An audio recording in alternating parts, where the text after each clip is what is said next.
dónde y cuándo se originó la civilización, los expertos han elaborado muchas teorías, pero a veces las evidencias contradicen por completo todas las hipótesis.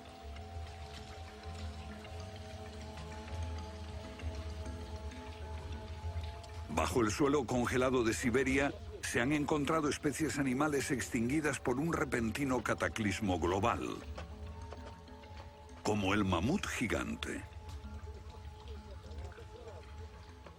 También se han descubierto mapas muy antiguos que muestran la Antártida siglos antes de que fuese descubierta.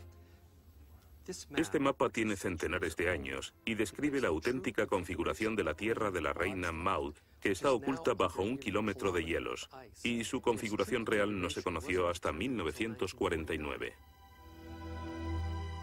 Hace 100 años, un arqueólogo concluyó que la antigua ciudad de Tiahuanaco, en Bolivia, fue un observatorio estelar alineado con el Sol y las estrellas. Calculó que tendría 17.000 años. Su afirmación fue puesta en ridículo hasta hace poco tiempo. La única corrección que yo haría se debe a que ahora contamos con mejores mediciones, y sospecho que su antigüedad sería de unos 12.000 años. Tiahuanaco es la ciudad más antigua que conocemos en toda la Tierra.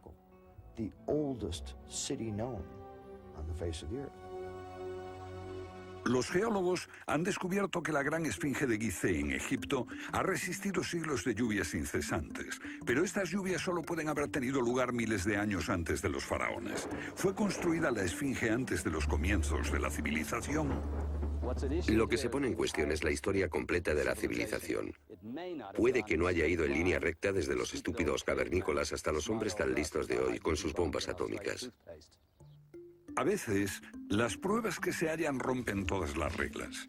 En este documental entrevistaremos a personas que están juzgando meticulosamente esas evidencias y elaboran nuevas teorías que pueden cambiar nuestra idea de la civilización humana. Esta enorme cara fue tallada por los antiguos olmecas de México. Se cree que tiene al menos 2.000 años y es inequívocamente africana. Sin embargo, se supone que los negros no llegaron a América hasta después de Colón. En su libro De la Atlántida a la Esfinge, el escritor Colin Wilson recoge indicios de lo que él y otros creen que son los rastros de una avanzada cultura anterior al comienzo de la historia.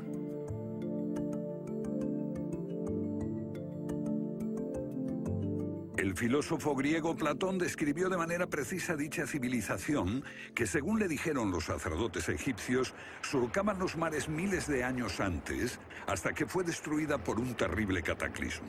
Platón la llamó Atlántida.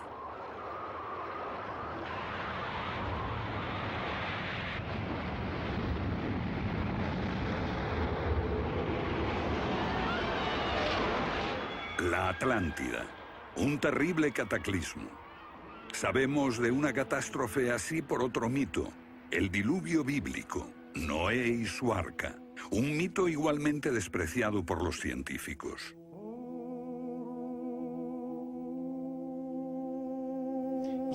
Cuando rechazan el diluvio bíblico y a Noé y el arca como una fábula, los científicos están ignorando el hecho de que hay cientos de mitos de diluvios en todas las culturas, aparte de las narraciones de Mesopotamia y de los hebreos, que dicen lo mismo sobre un desastre planetario que virtualmente borró al género humano antes del comienzo de la historia conocida.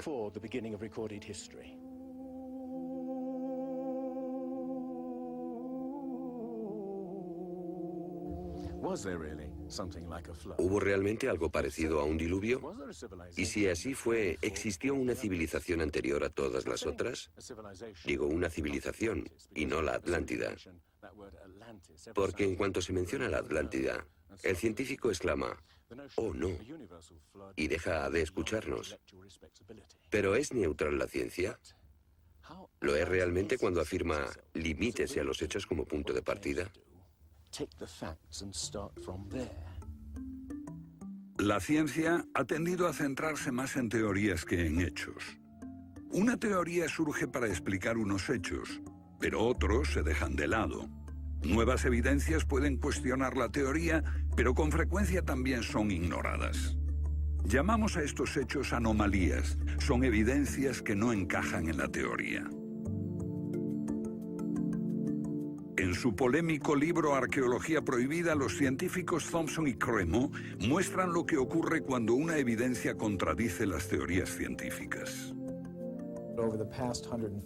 En los últimos 150 años, los arqueólogos y antropólogos han enterrado tantas evidencias como las que han desenterrado, literalmente.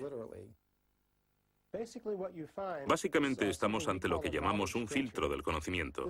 Este es un rasgo fundamental de la ciencia y de la naturaleza humana. La gente tiende a filtrar cosas que no convienen. Cuando los científicos ven que algo no se ajusta al paradigma aceptado, tienden a eliminarlo. No se enseña, no se discute, y la gente ni siquiera se entera de ello.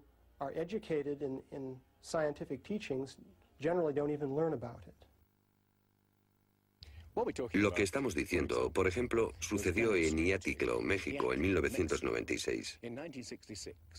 Cuando la arqueóloga Janestine McIntyre amenazó con echar abajo la teoría convencional de que el ser humano es relativamente nuevo en la Tierra, que llegó a Siberia hace unos 30.000 años y en América hace unos 20.000 años.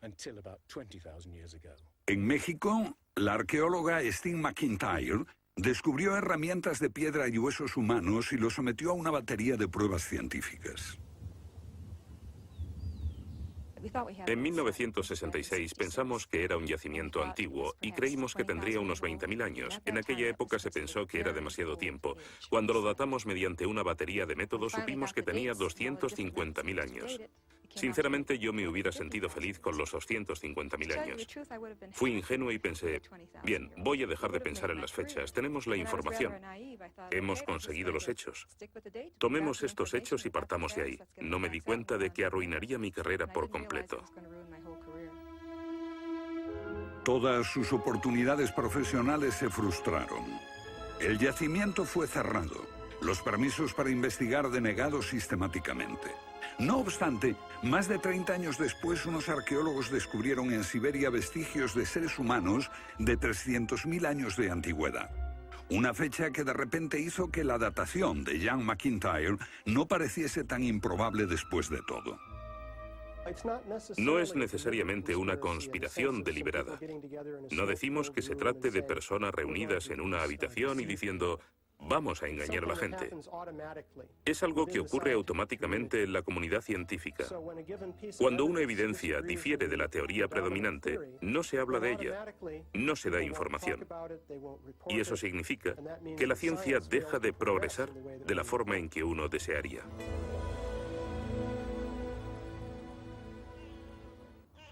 ¿La ciencia está pasando por alto evidencias de un pasado que hemos olvidado?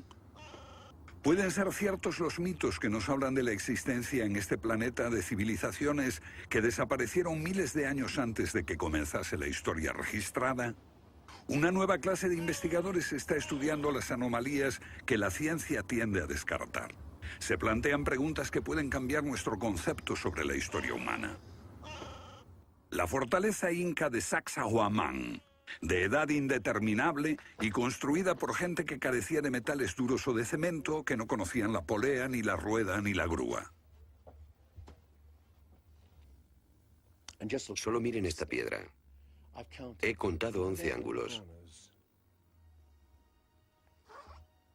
Debe pesar más que 200 coches juntos y revela la increíble habilidad de la gente que la hizo. Y también algo más. Una capacidad asombrosa para manipular objetos de este tamaño. ¿Cómo diablos las levantaban? Bolivia. Las misteriosas ruinas de Tiahuanaco. La misma habilidad manual, una capacidad de construcción que resulta inexplicable. Las piedras están perfectamente ensambladas. Intentemos insertar una aguja en cualquier punto de las junturas. La aguja no entra.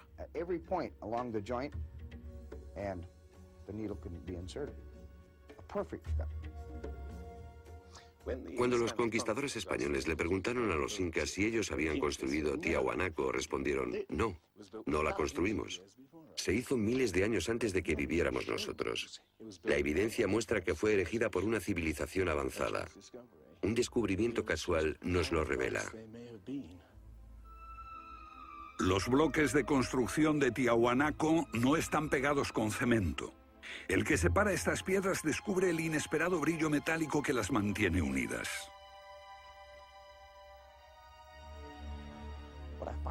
Lo que encuentro asombroso es que para trasladarlas a cada uno de los lugares donde empleaban este material, ellos tenían que contar con una especie de planta de fundición móvil para licuar el metal. Y aquí hay un uso similar de tornillos metálicos y piedras finamente unidas, como esta en forma de L. Pero estamos en otro continente. África, Egipto, la tierra de las pirámides. Las 3 pirámides de Gizeh, una maravilla del mundo antiguo. Otro pueblo que no conocía la rueda, ni la polea, ni la grúa. ¿Cómo podían transportar bloques de 100 toneladas? Su tecnología no se puede explicar ni imitar. Soy ingeniero y puedo decirles que levantar bloques de este tamaño, de este peso, requiere una grúa especial. Una gente que carecía de tales grúas, o de una simple polea, o una rueda, empleando herramientas de cobre, ¿cómo pudieron hacerlo? Bobal cree que la Gran Pirámide de Gizeh era mucho más que una tumba y que revela un sorprendente nivel tecnológico. En su libro Guardián del Génesis, Robert Bobal y Graham Hancock enumeran muchas hazañas inexplicables. Chris Dunn, experto en perforaciones.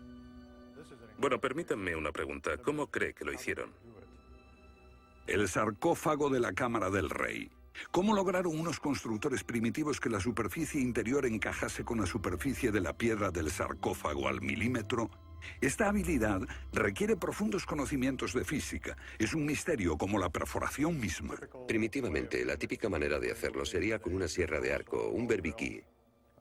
Introducirían la herramienta en la pieza usando arena o un diamante, pero pienso que eso supondría mucho tiempo, muchos años para hacerlo.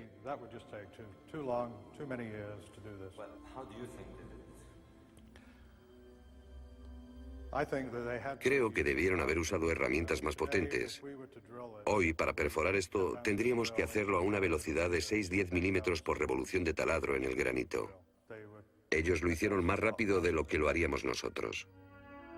Más rápido, investigadores como Chris Dunn se preguntan acerca del propósito de emplear este raro instrumento en un friso oculto. ¿Taladros superpotentes? Esto parece una conclusión precipitada. Los indicios de un taladro de alta velocidad se erigen en otro misterio sin resolver.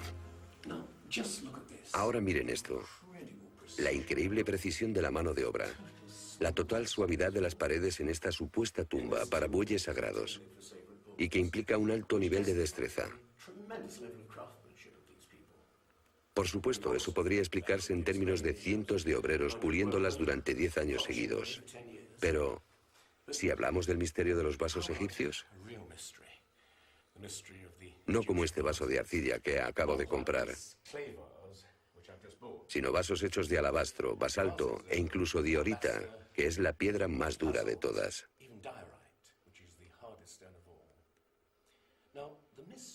Es bastante fácil ver cómo se podría ahuecar taladrando directamente hacia adentro.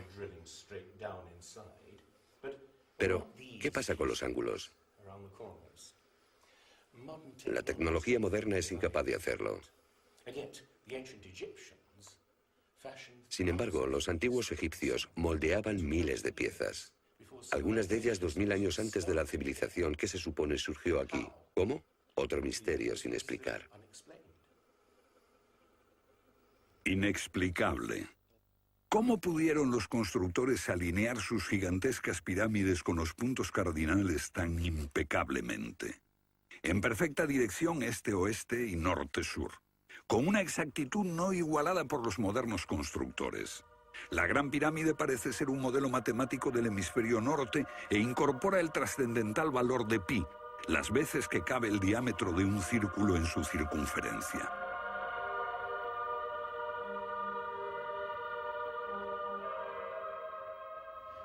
Está claro que lo que aquí tenemos es un avanzado sistema de matemáticas y tecnología, en un tiempo que no conocía su existencia. Para lograr estos resultados, los antiguos constructores tenían que usar un eclímetro de 52 grados. Cualquiera otro no valdría. Pero no solo los egipcios conocían el valor pi. Ese valor también está representado en la pendiente de esta pirámide y en el extraño ángulo que le dieron sus constructores, en Teotihuacán, México, el lugar que los indios llamaban Ciudad de los Dioses.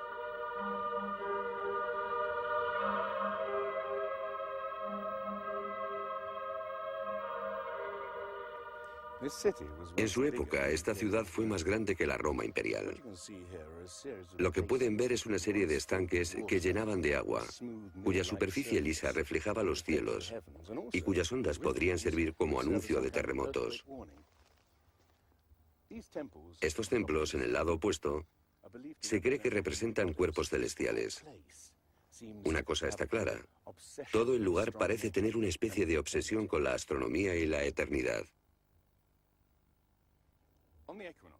En los equinoccios, el 21 de marzo y el 21 de septiembre, estas pirámides proyectan sombras gigantes, lo que las convierte en un perfecto reloj para la medición del tiempo. Como si proviniesen de una fuente común, las antiguas civilizaciones de todo el mundo exhiben un sofisticado conocimiento de los cielos que todavía nadie ha explicado. Fascinación por el sol, las estrellas. El lento e inexorable movimiento de la Tierra determina que las constelaciones parezcan viajar por los cielos nocturnos y por las épocas.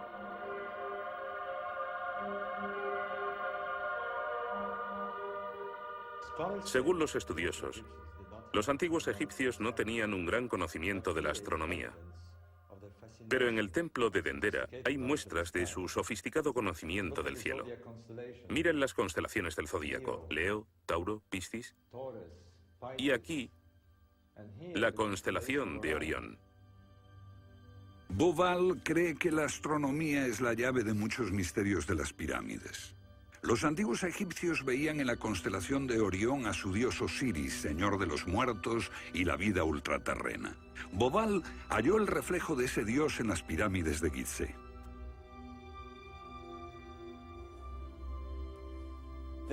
Esto es realmente un misterio. Pequeños canales de ventilación orientados hacia arriba. Para los egiptólogos no eran más que canales de ventilación, pero los astrónomos piensan distinto. Para el antiguo Egipto esto fue Rostau, la entrada al reino subterráneo, el reino del dios Osiris u Orión. Para los antiguos egipcios, Orión era Osiris, el gran dios de la resurrección. Esto es una reconstrucción del cielo en el año 2500 a.C., y fue sorprendente descubrirlo. Los canales apuntan a Orión y a la estrella Sirio, que era Isis, la esposa de Osiris. En textos antiguos, Bauval descubrió que deben de haberle servido una ceremonia secreta para la resurrección de los faraones muertos, que renacían como estrellas en la constelación de Orión. Uno de esos textos dice: «Oh rey, permite que atraviese el serpenteante canal, la Vía Láctea, hasta el punto donde está Orión». Bauval cree que Osiris tenía tal importancia que los constructores emplazaron las 3 pirámides de Gizeh para que fueran un reflejo terrestre de las 3 estrellas del cinturón de Orión. Esa correlación fue solo el comienzo. Bauval descubrió que los antiguos habían dado nombre de estrellas a otras 2 pirámides próximas. Esto le hizo entrever un plan más amplio y quedó perplejo. La constelación de Orión, el dios Osiris, estaba en el cielo y en la tierra.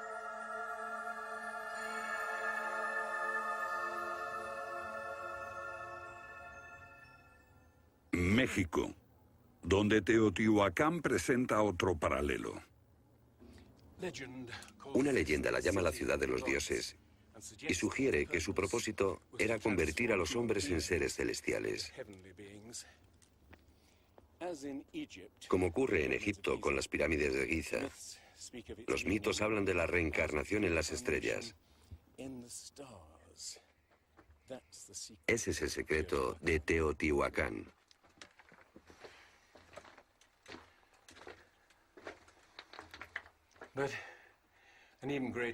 Pero esta pirámide presenta otro enigma mayor. Cuando se excavó por primera vez en 1906, se halló una enorme capa de mica. Ahora sabemos que la mica se usa como aislamiento eléctrico. No tenemos idea de para qué la utilizaban ellos. Lo que resulta aún más extraño es que la mica procede de Brasil. Imaginemos el problema de trasladar toda esta mica a más de 2.000 kilómetros de distancia. ¿Cómo? ¿Con qué finalidad? No tenemos ni idea. Tiahuanaco, Bolivia.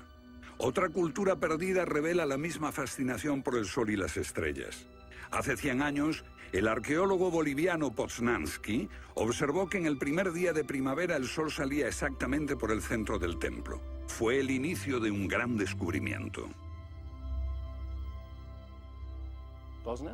Poznański descubrió que este templo era un observatorio, un gran reloj para medir la progresión del sol. Y podemos utilizar ese alineamiento astronómico para datar el lugar. Durante el año el sol sale cada día por un punto diferente del horizonte. El primer día de primavera un observador vería salir el sol exactamente en el centro. Estudiando el esquema de Poznański, dedujimos que en los primeros días de invierno o de verano el sol saldría por encima de las piedras angulares. Pero no fue así. Los arqueólogos actuales dicen que los constructores cometieron un error de cálculo. Después de observar la perfección con la que se construyó este sitio, con piedras de 100 toneladas, sugerir que los marcadores del solsticio están mal alineados me parece increíble. Neil Stide hizo una completa verificación de los cálculos de Poznański. Midiendo el ángulo de las piedras angulares y comparándolo con las posiciones actuales de salida del sol, Poznański calculó que Tiahuanaco fue construida hace 17.000 años. En ese tiempo, la inclinación del eje de la Tierra era ligeramente distinta de lo que es hoy en día y el sol habría salido directamente encima de las piedras angulares.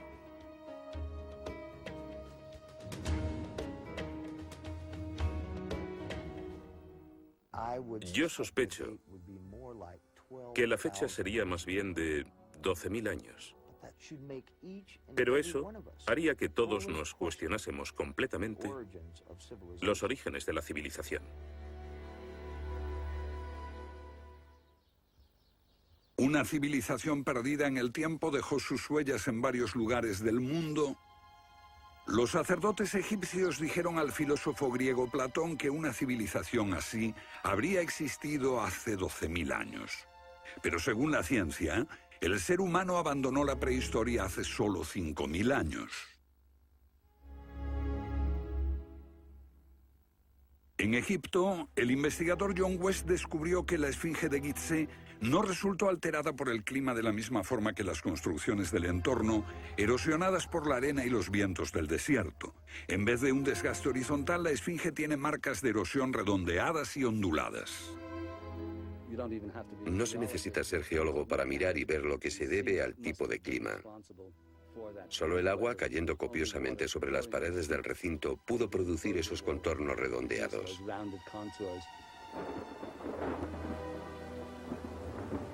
¿Agua en el desierto del Sáhara? Ciertamente no en tiempos de los faraones. Para eso hay que trasladarse a finales de la era glaciar. Unos 10.500 años antes de Cristo, miles de años antes de que existiesen los faraones. ¿Pero por qué entonces la esfinge tiene cabeza de faraón?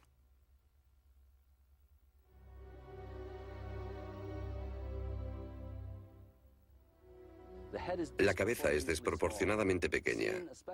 Desde el aire se ve que el cuerpo de la esfinge es largo y aplanado, y la cabeza casi se parece a la de un alfiler. Para nosotros, esto indica que ha sido tallada más de una vez.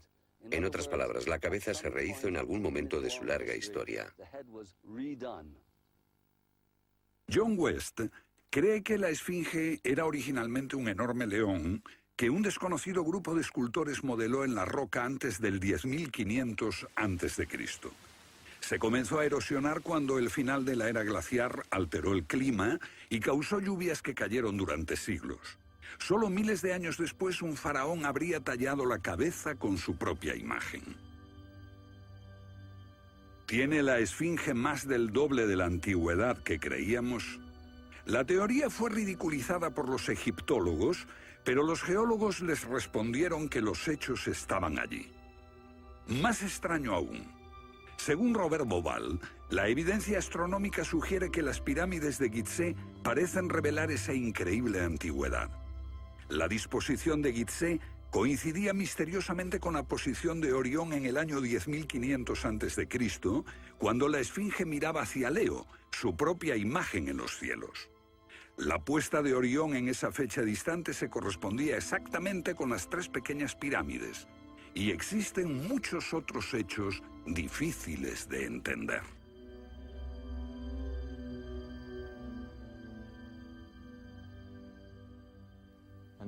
Esto coincide exactamente con las ideas que se desarrollaron tras los análisis geológicos de la esfinge. Dos ciencias sólidas indican que la esfinge podría remontarse al año 10.500 a.C.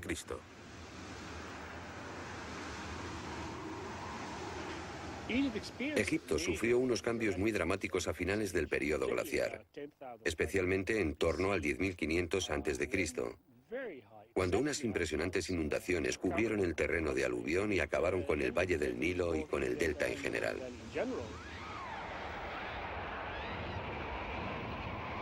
«10.500 años antes de Cristo, un periodo de inundaciones.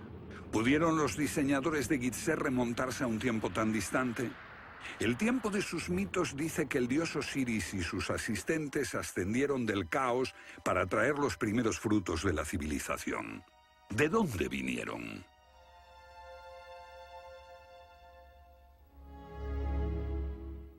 Un dios muy parecido fue el señor de la antigua Tiahuanaco en Bolivia.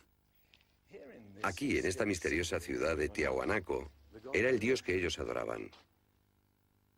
Alto, con barba, descrito como blanco, Viracocha llegó en tiempos de caos y destrucción, atravesando los mares para llevar a la raza humana una especie de renovación. El dios blanco Viracocha. En México conocido como Quetzalcóatl, que llegó con otros para traer los primeros frutos del conocimiento. Su símbolo está por todo Teotihuacán. La serpiente emplumada, símbolo del enigmático dios Quetzalcóatl que llegó desde el este después de tremendos cataclismos para traer la civilización a esta parte del mundo. ¿Pudieron dioses como Osiris, Viracocha y Quetzalcóatl haber sido personas reales que llegaron de muy lejos? ¿Eran supervivientes de un cataclismo que destruyó sus hogares y su civilización? Ahora la pregunta que nos hacemos es esta. ¿Existió una remota civilización, hasta ahora sin identificar, que llegó a Egipto, México y Sudamérica? ¿Y que dejó su impronta en un cuerpo de conocimientos, por difícil que sea de discernir? Tomados por separado, acepto que los datos aislados revelan poco, pero consideremos juntos todos esos elementos comunes. Ambos lugares tienen enormes pirámides, alineadas exactamente con los puntos cardinales, e incorporan avanzados conocimientos matemáticos. Ambas culturas demostraban un asombroso conocimiento de astronomía, expresado en los grandes monumentos sagrados que erigieron. Aunque no conocían ni la polea ni la rueda, ambas pudieron hacer construcciones con enormes piedras finalmente ensambladas en un estilo único, con ángulos en forma de L y tornillos de metal. Y ambas utilizaron el proceso de la momificación para preservar y honrar a sus muertos. Aquí se halló una nueva y asombrosa pista cuando la doctora Balabanova, de la Universidad Alemana de Ulm, descubrió que muchas momias de Egipto contenían cocaína y nicotina, naturales de Sudamérica. Tengo una cantidad de cartas insultantes. Dicen que todo esto no tenía sentido, que yo fantaseaba, que era imposible porque estaba comprobado que antes de Colón esas plantas no existían en ninguna parte del mundo, excepto en América. Pero su investigación se repitió con cientos de momias y no quedó lugar a dudas.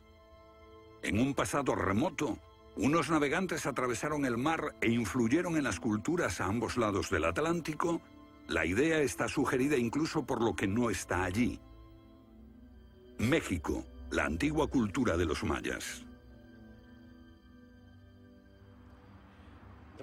Los sacerdotes mayas tenían tablas para predecir los eclipses de sol y de luna. Pero hay algo muy extraño. No conocieron nunca el simple principio de la rueda. Podían visualizar la eternidad pensando en millones de años, pero jamás aprendieron a pesar un saco de grano. Esta compleja civilización murió finalmente porque no supo desarrollar métodos de agricultura para alimentarse. Lo que estoy sugiriendo es... ¿puede que ellos heredaran una parte específica de su conocimiento de una civilización anterior, mucho más sabia? Un contacto. A veces la evidencia está ahí para que la veamos todos. Los antiguos olmecas en México pusieron a sus soberanos caras africanas. ¿Qué les parece esta? Tallada por esos mismos olmecas. Es genéticamente imposible que un indio tenga barba, pero aquí está la cara de un blanco caucasiano, esculpida 2000 años antes de que los españoles llegaran al Nuevo Mundo.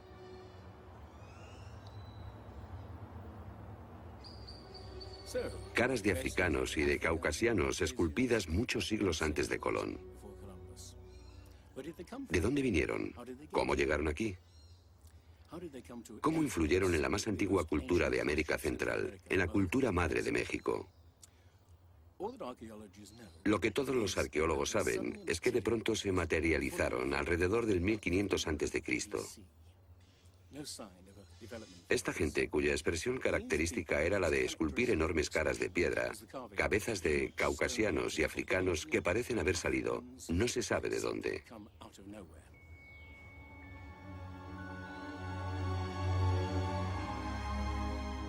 Oaxaca, la antigua ciudadela del Monte Albán. Aquí, en el sur de México, está el último testimonio de esos misteriosos hombres.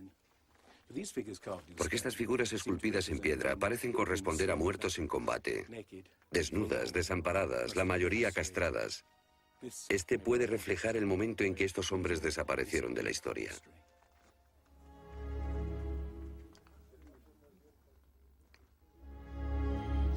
Entonces, ¿hubo una compleja civilización de navegantes que cruzó el Atlántico siglos antes de Colón? Pero tenemos otra evidencia. Estos son viejos mapas que sugieren que los antiguos marinos tenían un conocimiento de la Tierra que nunca se ha explicado. Un puzzle para los científicos de este siglo. En 1513 el almirante turco Piri Reis cartografió parte del mundo que nadie había visto hasta entonces. Colón solo exploró la zona del Caribe.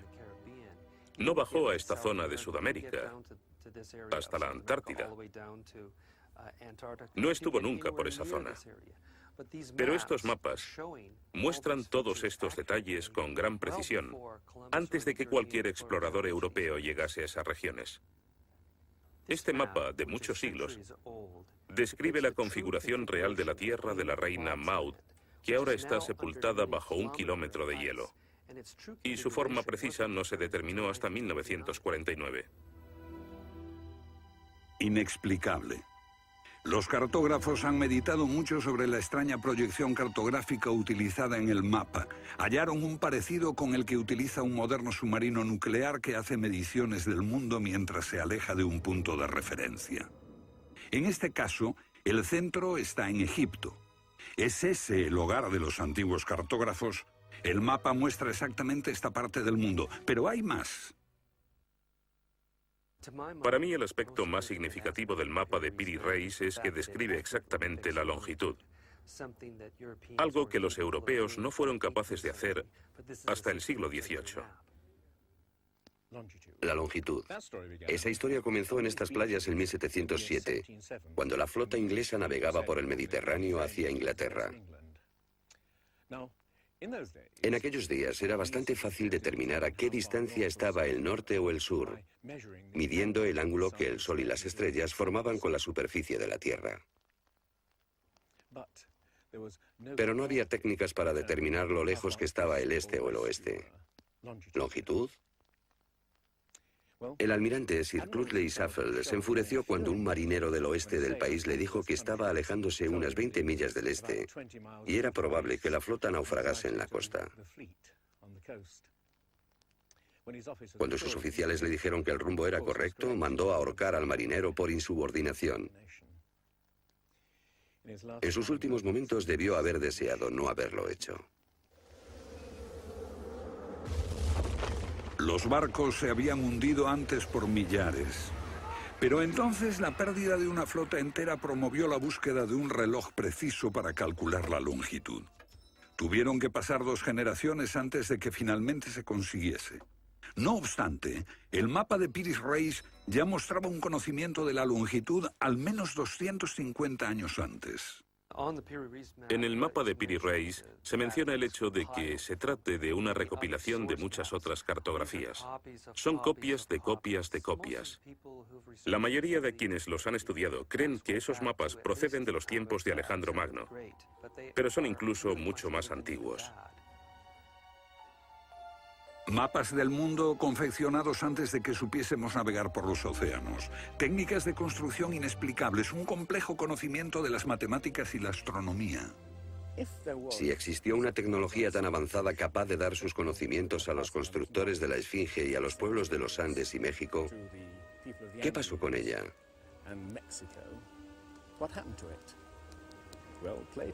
Platón dice que existió esa civilización avanzada tecnológicamente y capaz de surcar los océanos del mundo, la Atlántida, situada en una enorme isla-continente.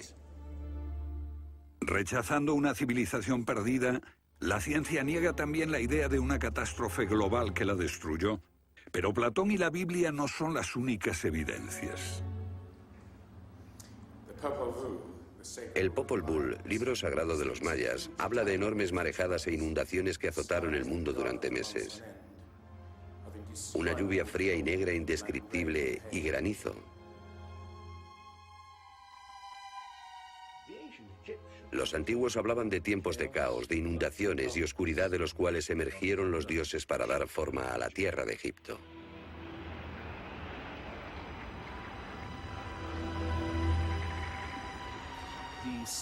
El disco solar de los aztecas se refiere a 4 ciclos de destrucción: por inundaciones, por fuego, por viento y por sangre y guerra.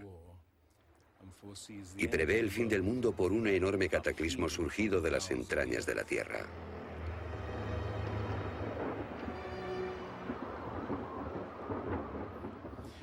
Otros mitos de la América antigua hablan de inundaciones apocalípticas y torrentes de fuego, de erupciones volcánicas y terremotos. Un pasado que no podemos recordar ni olvidar.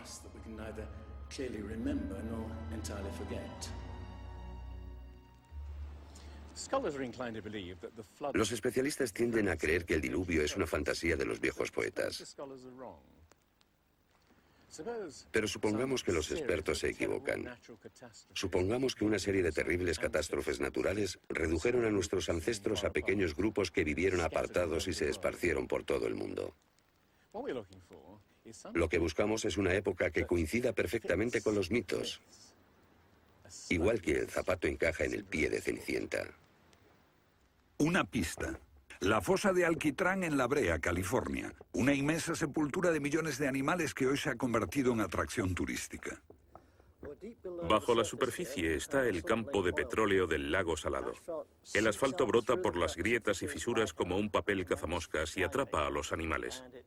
Y encontramos aquí una increíble colección de especies atrapadas en los últimos 40.000 años.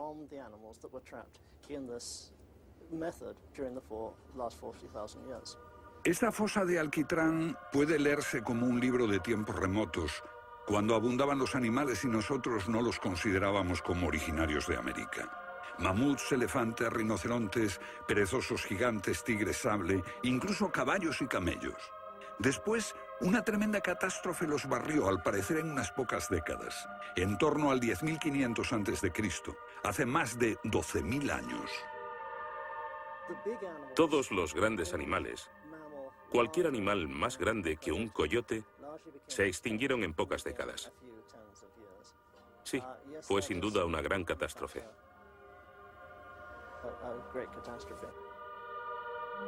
Un registro de la catástrofe.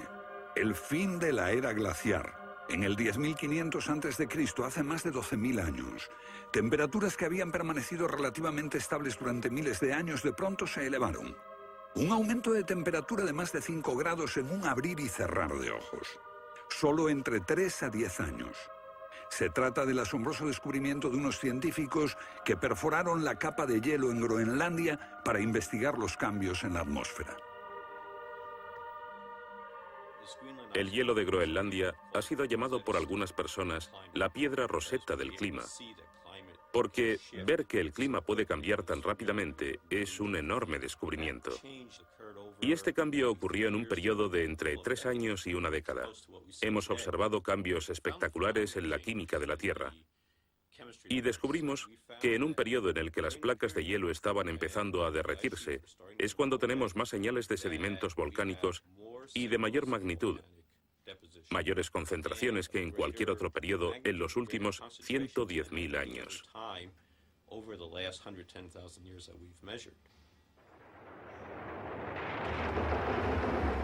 Un surgimiento de volcanes nunca visto, acompañado por desórdenes atmosféricos y gigantescas inundaciones. Porque mientras las placas de hielo de más de 1 kilómetro de espesor se derretían en pocos años, el nivel de los mares aumentaba dramáticamente. De repente, los mares ocuparon lo que había sido suelo seco. Se podía caminar desde Gran Bretaña a Escandinavia antes de que una revolución climática diese forma al Mar del Norte. Fue un periodo en que las grandes inundaciones cubrieron las llanuras de América del Norte y por eso es que se encuentran esqueletos de ballenas en Michigan. Un tiempo de cataclismos a finales de la era glaciar, que puede coincidir con los mitos. Solo en el Nuevo Mundo se extinguieron alrededor de 70 especies de grandes animales. Mamuts, perezosos gigantes, camellos, caballos. Permítanme ponerlo en perspectiva. En los anteriores 200.000 años se había extinguido menos de 1/3 de esa cantidad. Y este modelo extraordinario de extinción se repitió en Europa y Asia. En las capas subterráneas de hielo de Siberia y Alaska se descubrió una masa enmarañada de huesos de millones de animales que perecieron en un cataclismo.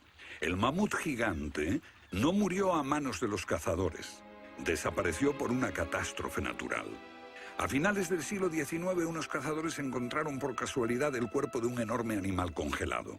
Después de ser desenterrado y transportado, se encontró que en el estómago tenía plantas pertenecientes a un clima templado y aún sin digerir. El animal se había congelado de una forma muy rápida, como no es capaz de hacerlo ningún congelador moderno. Lo cierto es que hace unos 12.000 o 13.000 años un frío inmenso azotó Siberia. El enigma de los mamuts congelados en un instante ha dado pie a extrañas anécdotas. Algunas ciertas y otras no. Lo que es auténtico es un informe del barón Wrangel, un naturalista del siglo XIX que descubrió la isla Byrd al norte de Siberia, donde la arena quedó literalmente mezclada con bancos de huesos y colmillos de mamut y otros animales que habían desaparecido en alguna catástrofe. Esas extinciones masivas, esa imponente actividad volcánica, ese veloz derretimiento del hielo, parecen sugerir que hubo un cambio climático brusco hace 12.000 años. Hay algún factor desconocido que no logramos descubrir.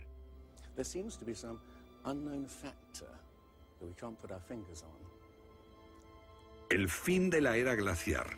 ¿Qué provocó esa revolución? He aquí la gran cuestión. ¿Qué causó el cataclismo?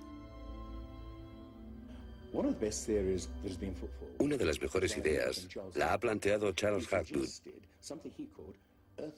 Él sugiere un desplazamiento repentino de la corteza terrestre. Toda la corteza de la Tierra es solo un tercio de un 1% de la masa terrestre. Como la piel de una naranja, si se suelta, se mueve. Más fina que una cáscara de huevo, la corteza de la Tierra queda apoyada en un interior líquido. La teoría imperante sobre la corteza terrestre es la de las placas tectónicas. Los continentes se separan lentamente durante cientos de millones de años. Aunque la ciencia rechazó esa teoría durante más de medio siglo, ahora niega también la idea de que la corteza pudo moverse en su conjunto y repentinamente. Pero un científico quedó hipnotizado por la idea.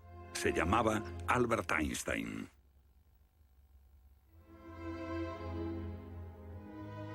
Esto es un resumen de lo que dijo. Cuando me encontré con el trabajo de Hapgood, quedé conmocionado. Se trataba de una idea simple, pero que podría explicar una serie enorme de problemas. Hapgood tenía esa teoría. La cuestión era cuál fue el mecanismo que puso en movimiento el gigantesco conjunto. Y fue Einstein quien planteó una sugerencia.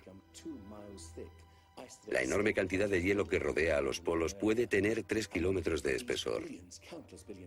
Esos incontables miles de millones de toneladas de hielo, si se formaran de un modo desproporcionado, harían que toda la Tierra se sacudiese como una rueda, con un enorme peso colocado en su borde. Esta vibración bastaría para hacer que la corteza de la Tierra se moviese súbitamente.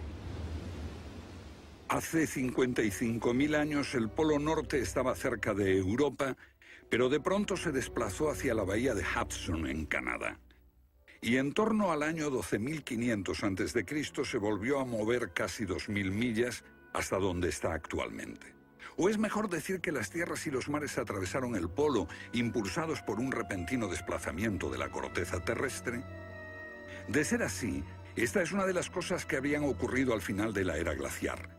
El desplazamiento impulsó a América fuera de la zona polar. El mar en el norte se congeló con una fina capa de solo unos metros de espesor. La inmensa vieja capa de hielo de Norteamérica, con más de 1,5 kilómetros de grosor, se derritió rápidamente en pocos años. Ahora, lo que es muy interesante de la teoría de Hapgood y Einstein es que también explica bastante bien algunos otros mitos, independientemente del diluvio. Hay mitos sobre tremendos terremotos, catástrofes volcánicas, lluvias negras cayendo del cielo, congelación repentina, congelación del suelo. Y podemos ver que un ejemplo de esto es precisamente lo que pudo pasar si la corteza terrestre se desplazó. Con bastante rapidez, las áreas que antes habían estado congeladas pasarían a ser zonas cálidas, y así se explicarían hechos como el rápido congelamiento de los mamuts en Siberia. Si el desplazamiento de la corteza terrestre causó el diluvio que aniquiló una civilización, ¿dónde estaba esa civilización? Algunos investigadores creen haberla hallado en la isla griega de Santorini, que fue devastada por una terrible erupción, o en la antigua Troya, o en la isla alemana de Heligoland, casi arrastrada hacia el Mar del Norte. Pero no se ha encontrado nada. Y es precisamente este problema lo que ha hecho descartar la Atlántida de Platón como una propuesta seria. Veamos. Los oceanógrafos han cartografiado los suelos oceánicos y sencillamente no hay ningún continente perdido. ¿O sí? Platón describe la Atlántida como una vasta isla-continente con montañas, situada en medio del océano. Y el océano, por supuesto, es el océano que rodea toda la Tierra. Fue más tarde que comenzamos a dividir el océano en diferentes partes, llamándolo Atlántico, Pacífico, etc. En realidad el mundo tiene un solo océano. Y los mitos de todo el mundo son muy explícitos acerca de lo que pasa. El Zen-Avesta de la literatura védica describe que esa isla no solo se destruyó tras un diluvio, sino que está cubierta por nieve y hielo. De modo que estamos buscando una isla cubierta de nieve en medio del océano, y una gran candidata para este papel es la Antártida. Si el Polo Norte se desplazó, también debió hacerlo el Polo Sur. Flennat cree que hace 12.000 años una parte de la Antártida permanecía en zonas templadas y pudo haber albergado una civilización que desapareció cuando el continente se convirtió en el Polo Sur. Esa es la explicación que él encuentra en los mapas que muestran partes de la Antártida que están debajo del hielo. El almirante turco Piri Reis demuestra un conocimiento de la Antártida que no debería de tener. Tras examinarlos, especialistas en cartografía de la Armada y de las Fuerzas Aéreas nos dicen: hemos hecho comparaciones de picos salientes y de montañas. Hemos descubierto que coinciden de forma asombrosa. Lo que debemos enfatizar es que no estamos hablando de un mapa, el mapa de Piri Reis, que podría cuestionarse.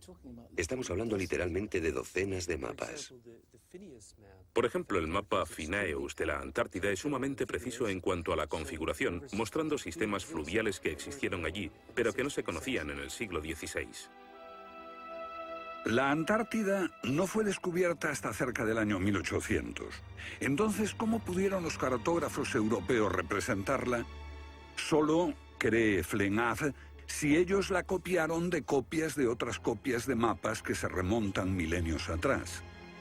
Hace solo unos 25 años supimos que bajo la capa de la Antártida existían unas islas, un continente bajo un océano helado. Sin embargo, esa información ya estaba aquí, en este mapa. Estas islas de aquí corresponden a este área, y el modelo de nevadas aquí es muy intenso. Nada aquí. Estas islas debajo de este punto se podrían haber unido entre ellas antes de unirse a la tierra firme. Así, lo que se describe aquí es algo que yo creo que verdaderamente ocurrió en torno al 8000 a.C. Puede que en el 6000 a.C. a lo sumo.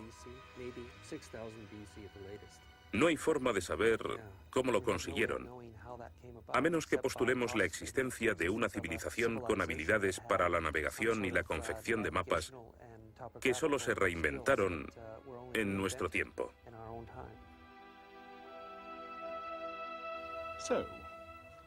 ¿Fueron los comienzos de la civilización humana más remotos de lo que suponíamos?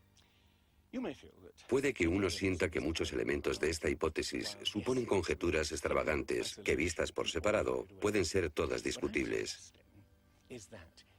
Pero si juntamos esas piezas como las piezas de un puzzle, se empieza a ver que surge un modelo. Una civilización que se desvaneció y fue olvidada mucho antes de que comenzase el registro de la historia.